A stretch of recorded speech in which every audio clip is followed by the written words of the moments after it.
So I just want to acknowledge that this paper was developed and is being delivered from Adelaide, which is the lands of the Kaurna people. And a little bit unusually, I also want to acknowledge the contributions of the Lihir and Min people of Papua New Guinea to my research and my learnings throughout my whole career, really, rather than just now.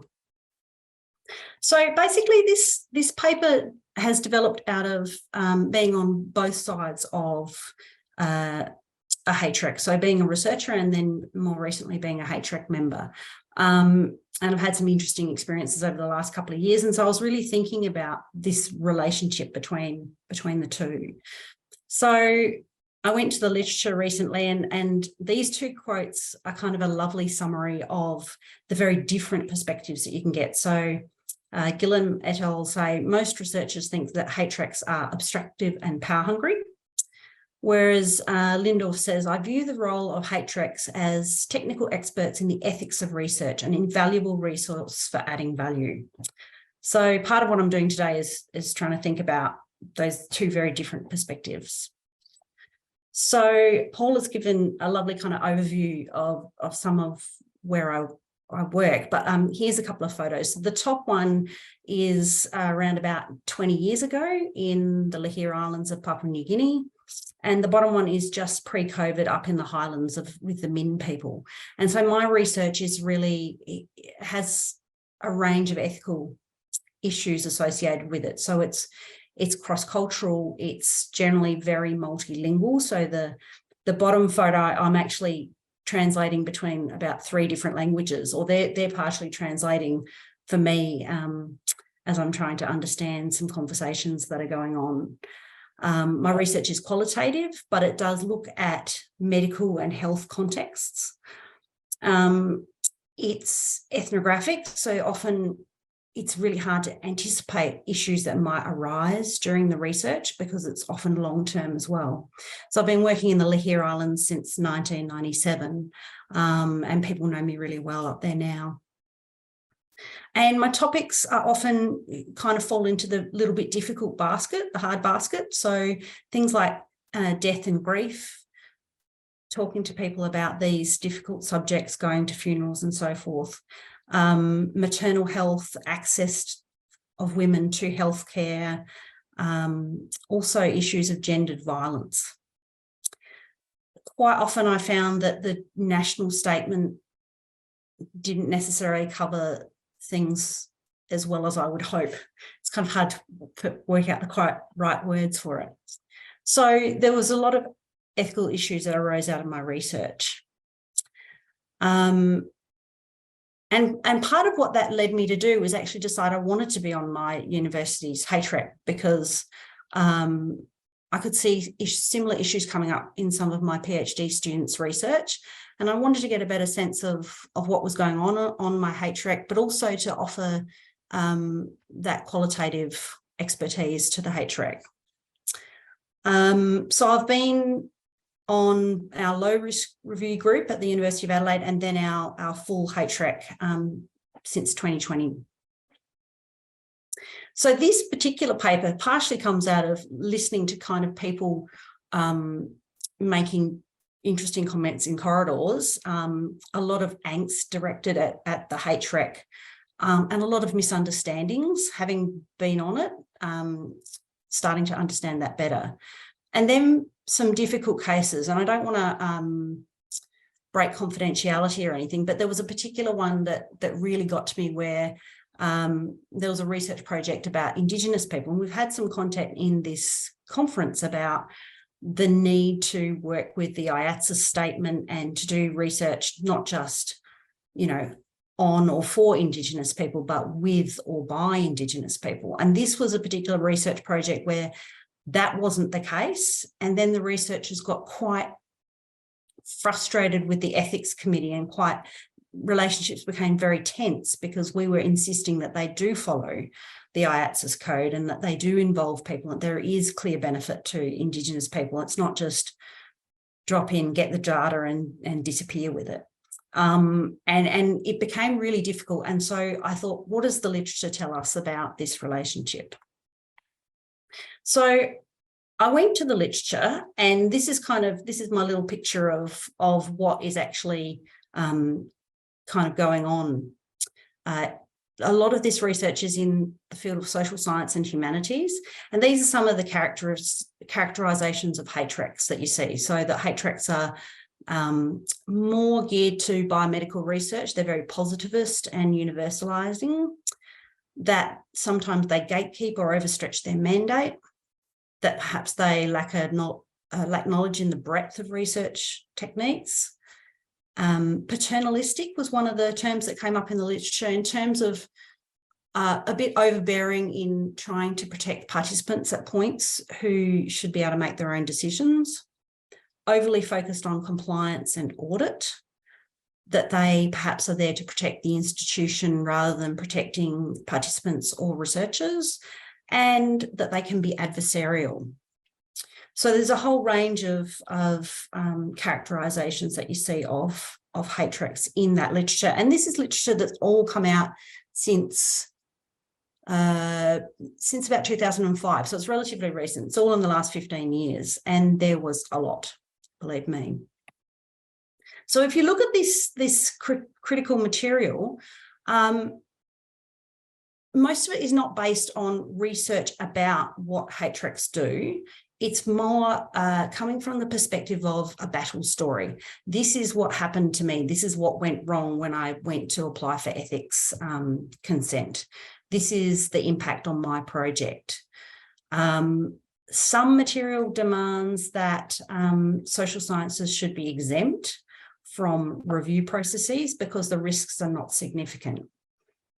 Now, this I would really disagree with, because having seen a number of projects come through the HREC and having done projects myself, it's quite clear that there are ethical risks when you are doing social science and humanitarian research, research from the humanities. So we can see that even from the material that we've seen over this conference. The other thing that came up was quite often there was a slippage in the critique. So people write a paper that criticises the HREC when actually they're talking about issues in the national statement. Or they, for example, they say that the HREC has a problem not realising it's actually the way that the institution has set certain things up. So the HREC is kind of bears all the brunt of the critiques that maybe that it's not necessarily within their control. So I'd say that some of the critiques are unfair. There was very little in the literature about the actual relationship between HRECs and researchers. What there was is largely coming out of research by Gillam, Rosenthal and Bolitho from some time ago. So sort of they've got papers out 2007, 2009, 2012, where they did interviews with both HREC members and researcher members, and then compared the two to see to what extent did they have the same perspective or to what extent were they different. There were some clear differences. And so some of those issues are what arose on the previous screen. So about, HRECs being too positivistic or something like that. So one of the comments I pulled out from one of their papers was this one, which says, as a researcher, I think that researchers hate ethics committee. I have rarely found a researcher who this is their term, don't bitch about ethics committees, and it drives me mad. So there was a lot of resentment towards the ethics committee. Often it's just seen as a hurdle, something you have to get through to get to where you're really going, rather than a significant, important step in doing good research. The other thing that came out of the literature was, it's not in a lot of it, but it was about power relationships. So this idea that the HREC says, this quote says, it's clear that they were the more powerful actors in the review process and that we needed to play the ethics game. So what are the implications of this? Now, the literature points to a couple of implications. So one is that well, the main one is that it can lead to avoidance. So, for example, Connor et al. Says ethical outlaws are removing themselves from the ethics process because they believe that they can do ethical research without going through an ethics committee or without having any oversight. Gorman notes it's an invitation to mediocrity. Researchers develop an attitude of ethics avoidance where they strive to expend minimal ethical thought and effort. Now, for me, the clear issue is that if you start avoiding an ethics committee and you start making research that is not going to be as robust and valuable. So it's a real problem. So what kind of possibilities are there for change? Now, the literature comes up with a few ideas.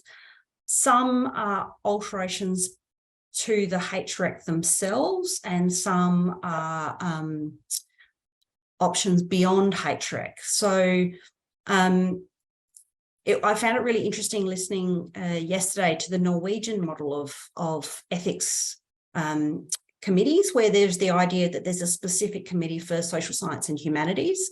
So some literature suggests there should be more social scientists and more humanities peoples on the HRECs. The Norwegian model suggests you could separate them out, which is another interesting idea. A lot of the literature talks about more collaborative relationships, more supportive, more open communication, and that just emerged out of the talk that we had from Gordon and Ian. Quite often it takes a lot of work to have that more collaborative, open, supportive relationship.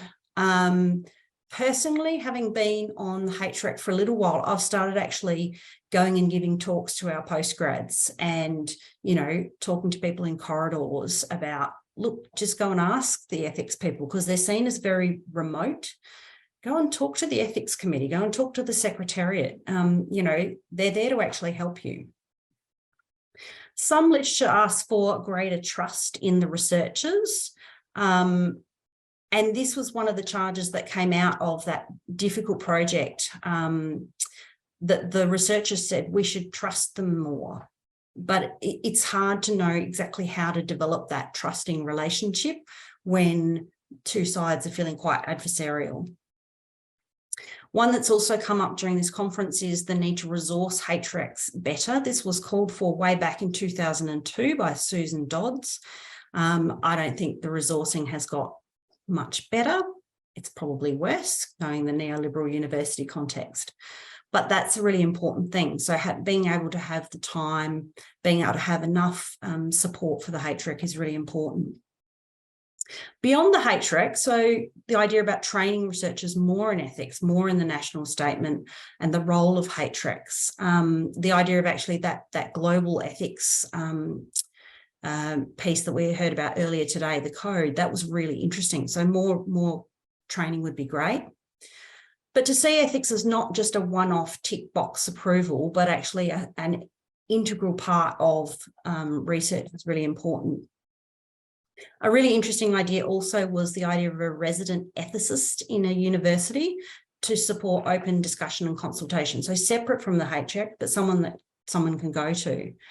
And as we hear, there's continuing review of the national statement, need for greater inclusion of qualitative research, cultural relativity, and so forth. So, I think the need to actually think about this relationship between HRECs and researchers is crucial to actually the nature of how ethical our research can be, because when there is this adversarial relationship, it's actually undermining the quality of research. So there's a whole bunch of references there, and I'm going to stop sharing because that is it for me. Okay, thank you very, very much, Susan. That's a fascinating, that's so relevant to, I think, probably everybody at this conference. A pity that you couldn't have talked to everybody. You've got one real fan, though. John Hander said, I love seeing this issue approach so head on. Great presentation. So there you go. Paul, Paul, may I just ask a question of Susan, if you don't mind? By all means. Susan, thank you so much for that. Look, great to see consistency. I guess the question is, like, how do you, it's always a two-way street, but in terms of shifting paradigms, like, what you say is absolutely true and some great points, but how do you shift this paradigm? Because it's not known for its anything more than glacial movement. That's a really good question, and that's part of the reason I actually started writing this paper and going to the literature to try, because I just thought this is so frustrating. It's a really hard one, but I mean, I think if HRECs were resourced better, and we actually had the time to get out and talk to people more, I think it would make some difference, because it's those. I think when people put a face to a name and actually know who's on the committee and actually has the chance to have those personal relationships, then it undermines that sense that there is the HREC off in a locked building, and we have to get through them to get our research done, but actually develop those relationships. And so what you were talking about, Gordon, with Ian, about being really approachable and having drop-in sessions, I think it's great. It was really beneficial, actually, Susan, and I think it just really engenders trust and openness. I've always hated this way the ethics committees have been hidden behind the, sorry, we can't tell you who's on the ethics committee in case you throw eggs at them or something. But if nothing else, I do think the chairperson has to be visible. The only other point I would make is Ian worked 0.8 FTE. I was 0.4 at Royal Brisbane, and that was not enough. So resource is important, but also willingness to engage. I'm 0.0.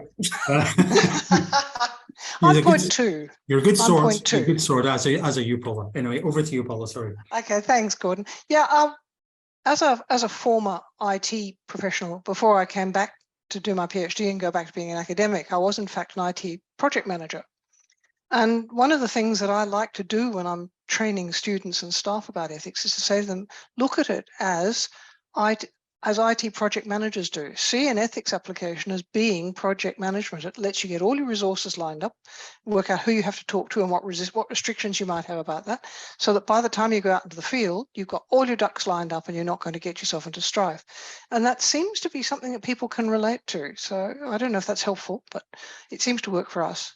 And that's certainly what I said to when I'm starting to present to the postgrads now in our faculty. That's what I'm saying. See, this is a great way to think through all these issues and options for your research. Yes. Don't see it as us telling you what you should do, but see it more as something that's actually going to be useful to you. And suddenly it's not just people being nasty to them, it's actually a tool. Anyway, thank you so much. We didn't get